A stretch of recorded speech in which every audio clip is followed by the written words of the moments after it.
Guys, the sex didn't disappear, the effort did. And a lot of couples actually say the same thing after years together.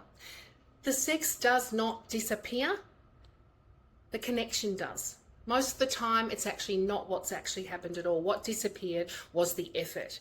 The flirting stopped, the playful touches, the compliments, the touching, just the physical touch, the appreciation, the emotional connection.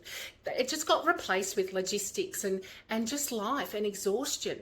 That's not how you keep a relationship alive. Everyone faces the same thing. Attraction needs fuel, and that fuel is attention, it's affection, it's playfulness, it's laughter. So before assuming the chemistry is gone, ask yourself a much better question. Have we stopped feeding it? And I'm sure you have. Most long-term couples do fall into complacency and boredom. If you want more tips on keeping your attraction alive long-term, I go much deeper into the issues on YouTube.